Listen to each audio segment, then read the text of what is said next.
Virtually everyone on the earth, regardless of religion or nationality, recognize that there is some form of battle raging in the world around us between the forces of good and evil. A colossal struggle between light and darkness, truth and error, oppression and freedom, right and wrong, and ultimately, life and death. What is the story behind this glaring paradox? Many religions, including the Bible, teach that beyond the three-dimensional veil of our physical world we see, there's another very real spiritual world we cannot see. In this unseen realm ever about us, we see a titanic battle raging between the supreme righteous hero and the ultimate evil villain. The big question is, who are these primary players? And how, where, and when did this cosmic crisis begin? This is the greatest mystery of the ages and the most amazing true story that has ever been told.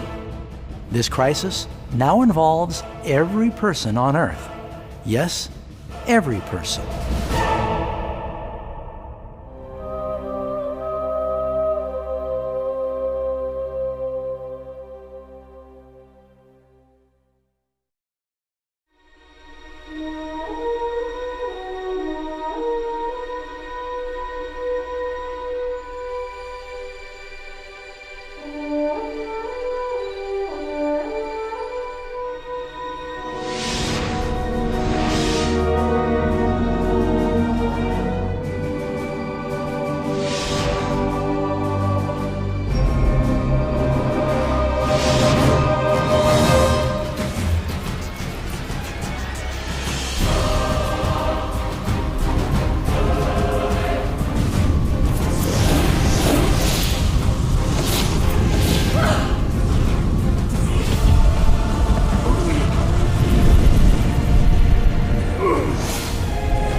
Human history has been riddled with scenes of war, and every person has experienced conflict.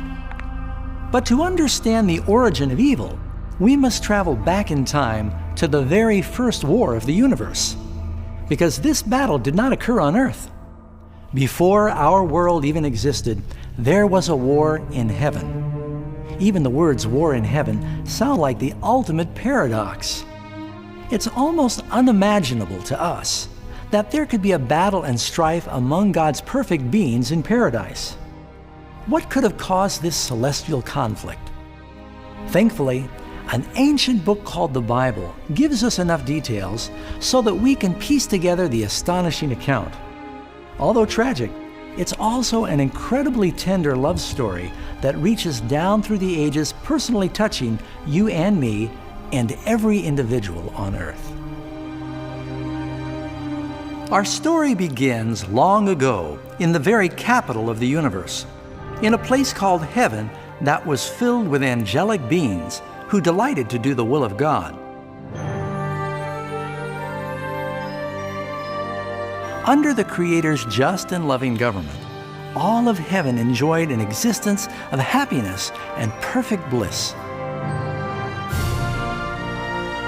The Supreme Prince of Heaven and Commander of the angels was the all-powerful and loving Son of God. Most know him by the name he took when he came to earth, Jesus. He was one in purpose and mind with God the Father. Heaven, under the compassionate rule of Father, Son, and Spirit, proved to be a place of wonder, peace, and joy. To carry out the commands of God, the Trinity was surrounded by a virtual ocean of countless ministering spirits called seraphim and cherubim, or more commonly, just known as angels. These powerful and intelligent creatures found their greatest joy in doing the bidding of the Almighty. But God created one extraordinary angel to serve as leader of the entire heavenly throng.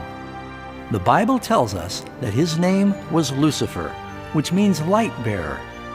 This cherub was the greatest of God's created beings and held the position closest to God's throne and directly under Jesus in heavenly authority. Lucifer's job was to communicate the light and knowledge of God's will to all the other angels. Lucifer was God's most splendid created being. He was captivatingly handsome and endowed with astonishing powers of leadership and organization. Among the angels, he was greatly admired, respected, and loved as a friend. Yet, God foresaw the misery Lucifer was about to introduce into the kingdom of light. Full of wisdom and perfect in beauty, every precious stone was your covering. You were the anointed cherub who covers. I established you. You were on the holy mountain of God. You walked back and forth in the midst of fiery stones. You were perfect in your ways from the day you were created, till iniquity was found in you. As Lucifer began to ponder his own beauty and power, his heart gradually started to change. He allowed his focus to turn away from God, and he directed his love upon himself. How and why these seeds of rebellion germinated in his heart, we may never fully understand. But the prophet Isaiah provides this insight into Lucifer's thinking. How you are fallen from heaven, O Lucifer, son of the morning. How you are cut down to the ground, you who weakened the nations. For you have said in your heart, I will ascend into heaven. I will exalt my throne above the stars of God. I will ascend above the heights of the clouds. I will be like the Most High. Lucifer gradually began to covet the power of God, but not his character. As he thought about his own extraordinary abilities and beauty, the cancerous tentacles of pride and self-exaltation gripped his mind. This resentment and jealousy ultimately drove him to violate God's holy law and rebel against his government. We need to pause here and make something clear. From the beginning, God ordained the laws of physics to govern the material world we live in. Without these natural laws, the universe would be chaos. In the same way, God's moral law has always provided security and stability to the cosmos. Some believe that the Ten Commandments did not exist until the Lord delivered them to Moses on Mount Sinai. But Scripture teaches us that the principles of God's law have existed throughout eternity, for they're the very foundation of His heavenly kingdom of love. All His commandments are sure. They stand fast forever and ever, and are done in truth and uprightness. The Ten Commandments are a summary of God's character of love. The first 4 commandments describe who God is, His power, His territory, and authority. The last 6 describe what God is like, His honesty, His purity, His faithfulness. All of these things have always been true and will always be true. Now, for the first time in the history of eternity, Lucifer began violating these perfect principles. Lucifer knew if he was to ever share the power and status of God, he would need support. So he went to work. He began to deviously circulate among the other angels, planting seeds of doubt and discontent regarding God's leadership. At the same time, he would subtly highlight his own virtues. He insinuated that God was abusing His divine power, and His law was restricting the true freedom and happiness of His creatures. With his clever reasoning and unrivaled powers of influence, Lucifer managed to persuade a great number of the angels to join him in his mutiny. Perhaps you're wondering, how could so many intelligent angels be duped into following this deceiver? Well, keep in mind, up till this point, no angel had ever heard a lie. And at this early stage of the rebellion, The angels did not realize how obsessed Lucifer would become with acquiring the position of God.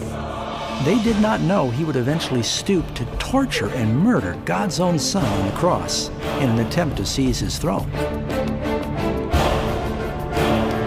Strangely, Lucifer thought he could conceal his true purpose from God. Woe to those who seek deep to hide their counsel far from the Lord, and their works are in the dark. They say, "Who sees us?" and "Who knows us?" Don't think for a moment that Lucifer's rebellion surprised God or caught him unaware. The Lord knows all things, including the thoughts of his creatures.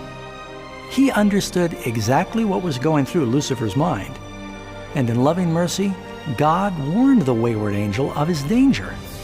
But in the end, pride and self-love would not permit Lucifer to repent. So he chose open rebellion against God rather than humble obedience. Some have wondered, does this mean that God created a defective angel? No, but he did create Lucifer with the freedom of choice. You see, the freedom of choice is a wonderful thing, but it carries with it incredible risk, including the risk of rebellion and the possibility that God's love might be rejected. You see, real love cannot come from a pre-programmed creature, and it can't be forced. It must be voluntarily given. For example, as cute as this little robot dog is, it can never really love me. I can make it appear to love me, but it's only carrying out pre-programmed instructions. It has no choice. On the other hand, this little guy is truly happy to see me. He's chosen to give me his affection, and given time, our relationship would grow and strengthen as I love and care for him. In the same way, a God of love only wants the genuine love of his intelligent creatures. And for that to happen, they must have free choice. Lucifer's rebellion is the greatest evidence that he truly had that freedom. So now, the big question was, how would God respond to this crisis? How would he deal with Lucifer and the millions of angels who joined him in his rebellion? Many wonder why God did not immediately destroy the rebel. After all, he could have easily vaporized Lucifer with a bolt of lightning. But would that have really solved the problem? No, on the contrary, that would have just intensified the doubts and suspicions that Lucifer had been planting in the minds of the angels. Remember, Lucifer knew, as no one else could have, the inner workings of the government of God. His destruction would have been viewed as part of a massive cover-up, and fear of reprisal rather than love would have become the motivating reason to serve God. No, the Lord knew in his wisdom the best way to meet the crisis was to allow it to run its course. This would be the only way to ensure that evil would never rise again. Let both grow together until the harvest. And at the time of harvest, I will say to the reapers, first gather together the tares and bind them in bundles to burn them, but gather the wheat into my barn. In the parable of the wheat and the tares, Jesus illustrates that a growing time is needed for a plant to reveal its true nature. In his infinite understanding, God knew, given time, Lucifer's real character would be exposed, and the bitter fruit of his rebellion would become apparent to all. Up till now, the citizens of the universe were unfamiliar with sin and where it would lead, but that would change as they came to see for themselves its terrible self-destructive nature. In the end, the wisdom and love of God's government would stand forever vindicated, and the universe would be secure. As Lucifer and his supporters brought the rebellion to the forefront, the Lord knew that there would be no peace if they were allowed to remain in heaven. A line must be drawn, action taken, and the rebels evicted. But Lucifer and his supporters would never go willingly or peacefully. The next step was war. And war broke out in heaven. Michael and his angels fought with the dragon, and the dragon and his angels fought, but they did not prevail, nor was a place found for them in heaven any longer. So the great dragon was cast out, that serpent of old called the devil and Satan, who deceives the whole world. He was cast to the earth, and his angels were cast out with him. The Bible doesn't reveal exactly what weapons were used or how long this cosmic conflict lasted. But this was a war the likes of which no mortal eye has ever seen. Revelation 12, verse 4 tells us that ultimately Lucifer and 1/3 of God's angels were physically expelled from heaven.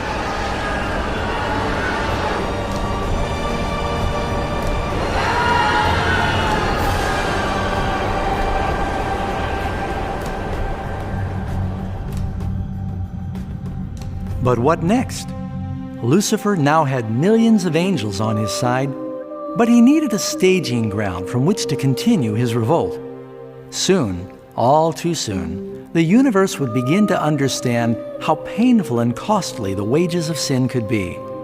For the war was not over. It had only just begun. Lucifer, the light bearer, had now become Satan, the adversary.